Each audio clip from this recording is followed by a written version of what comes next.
Так, бисмилля. Мынакей дагы бүгүн дагы 7 үй бүлөгө продукт алабыз. Мынакей күрүчтөр, картошка, пияз, сабиз, май. Азыр буюрса да немелер алынат. Un пундар алынат буюрса иншалла. Так, бисмилля. Кое бер.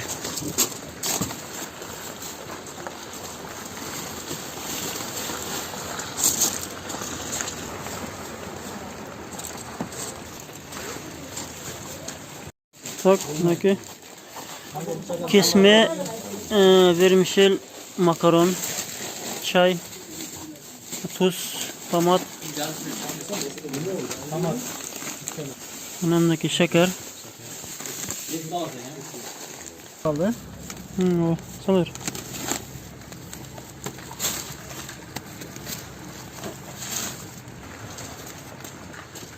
Tak 10 kiloluk unlar. Mındaki produktu polniy qilib bitdi. Un, may, kartoshka bitib bari. Etga da oqshashib qoldi. Biriklardan etni olib tavsiyasi. Mındaki bir shu taqsir etdi de kichkina tushib berdi. Mındaki 7 blogi.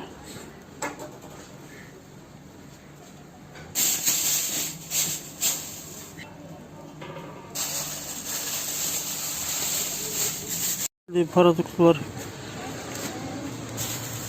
Evet, şöyle produktlar. Bismillah, mınaki kichine naraq beraqdan akça to'ptolib qoldi ele. 5000 so'm qaqdan kelgan o'sha bilmayman, hech kim aytgan yo'q, yozgan yo'q. 5000 so'm shu qarindilikqa deb gumon qildim. Anan keyin bugun o'sha 7 blogalar akça to'ptolib qoldi ele, 14000 so'm oshiqroq. Mınaki bugun no produktga keldi. 1 kilo et, 2 kilo guruch, 10 kilo un, çay, tomat, tuz, şeker, 1 kilo 200 kitlap, makaron, vermishel, 2 litr may, 3 kilo saviz, 2 kilo saviz, 3 kilo piyaz, 5 kilo kartoshka. Uşunun bari 2100 so'mday bo'ldi. 2000 so'm aşarak bo'ldi, tak sumasını bilmeyim. Mınaki 7 bloga layık.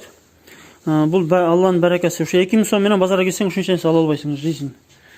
Bu Allah'ın şu berekesi. Uşun bari uyluga ibrat alışınız kerak maşallah. Mınaki. Oşogo hurmatlı tuğanlar, jardam kılam desеңер көп акча керек эмес. Мынакей. Bir uy bile uşoga bir 2 juma, 3 juma balkim neme kılış mümkün de. Allah razı olsun. Mınakey.